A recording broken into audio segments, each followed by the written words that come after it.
Jaunpur BSP द्वारा पत्नी का टिकट काटकर सांसद श्याम सिंह यादव को प्रत्याशी बनाए जाने के बाद पूर्व सांसद धनंजय सिंह ने कहा कि टिकट काटे जाने से मेरी पत्नी आहत हो गई है। उन्होंने कहा कि उनका टिकट काटकर मुझे डिफेंड करने की साजिश की गई है।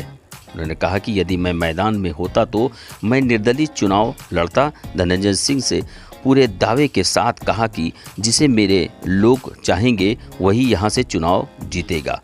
आज सुबह अचानक बसपा ने जौनपुर सीट की प्रत्याशी जिला पंचायत अध्यक्ष श्री कला सिंह का टिकट काटकर निवर्तमान सांसद श्याम सिंह यादव को उम्मीदवार घोषित कर दिया। पार्टी के वाराणसी जोन कोऑर्डिनेटर ने मीडिया को बताया कि श्री कला के पति पूर्व सांसद धनंजय सिंह ने खुद से टिकट वापस किया है। वहीं क्या कुछ कहना है पूर्व सांसद धनंजय सिंह का, आइए जानते हैं। गलत हुआ, आहत है हमारी पत्नी। मुझे कोई बहुत ऐसा नहीं कि बहुत आश्चर्यजनक घटना है। मैं पहले भी 3 बार मेरे साथ ऐसी घटना घट चुकी है।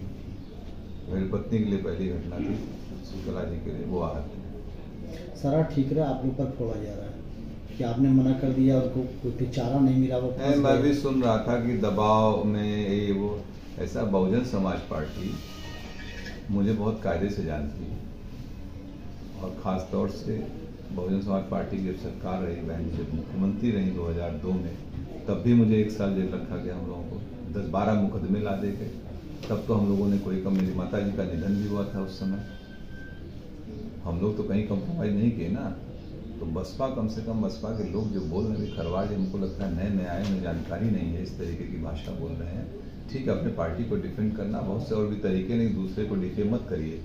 फिर 2007 से लेकर 12 में सरकार रही, उस समय हमारी सरकार से हुए वैचारिक मतभेद रहे। आपने देखा हमारे ऊपर मुकदमे ला के मुझे बंद किया गया इसी जौनपुर जेल में 2012 के चुनाव से पहले। ये कह दिया गया कि धनंजय सिंह ने माफ़ी मांग ली। हमने कहा ना कोई गलती किया ना कोई माफ़ी मांगे। हमारी भारतीय परंपरा, अगर शरीर भी टच हो जाता हम लोग कहते बेटा सॉरी यार, कोई इसकी क्षमा मांग लेते हैं। एक अफवाह और, लेकिन जब तक गलती नहीं होती तब तक कोई वो नहीं होता है। और लोकतंत्र के सब जुमले नहीं, तब भी हम लोग उसे किए थे। और हमारे, आपको ख्याल होगा 2011 में मुझे जौनपुर आने से रोका गया, धारा 144 लगाई गई थी, लेकिन मैं आया। क्या मैं दबाव डर गया था क्या पुलिस के उस समय की सरकार, तत्कालीन सरकार से? और अभी आप लोगों के सामने 2020 में तमाम आरोप ऐसे अफवाहें चल रही थी ना। बाई इलेक्शन लड़े थे कि नहीं? हम लड़े थे। प्रदेश में कई लोग लड़ रहे थे इंडिपेंडेंट। तो इस तरीके की दबाव फर्जी बातें न बोलें। बहुजन समाज पार्टी भी देखा, अमेठी टिकट काटा, बस्ती काटा, आजमगढ़ काटा, बनारस काटा, एक-एक दिन 2-2 दिन पहले। तो ये इनका हो सकता है, कोई इनकी कार्यशैली हो, कोई अपना हो। तो आप अपना काम करिए, जो करना ठीक है, लेकिन लोगों को गुमराह मत करिए। 2024 के लिए क्या बचा है आपके पास?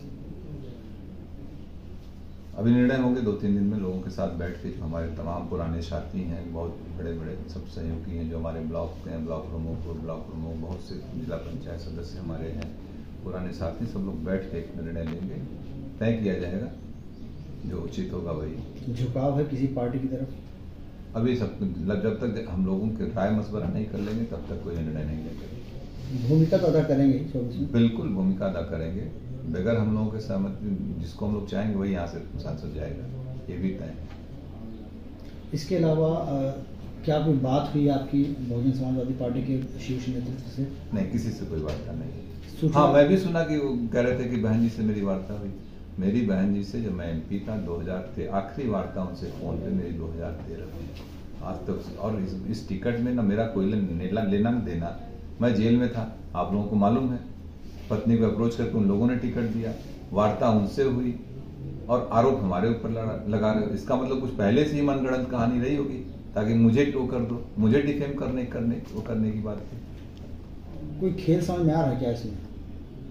कुछ तो होगा, लग रहा है कुछ डिफेम। हमको जिस तरीके से बयान दिए गए वो मुझे डिफेम करने के लिए कुछ होगी बात इन लोगों की।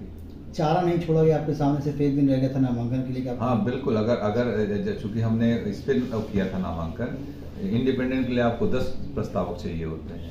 आज हमारे पर्चे खारिज हो जाएंगे। खैर, मैं एक बात और बता दूं, अगर मैं चुनाव लड़ रहा होता तो मैं जरूर एक इंडिपेंडेंट नॉमिनेशन भी करके रखता। या मैं इंडिपेंडेंट रहता ही, मुझे नहीं जाना पड़ता कहीं और हम लोग चुनाव लड़ते।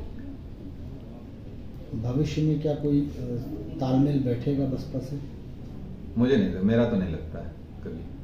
राजनीतिक संभावना को है, लेकिन मुझे नहीं लगता, क्योंकि इतनी बार धोखा खाने के बाद फिर कहाँ आदमी वो करता है। अब किसे समर्थन कर सकते हैं आप?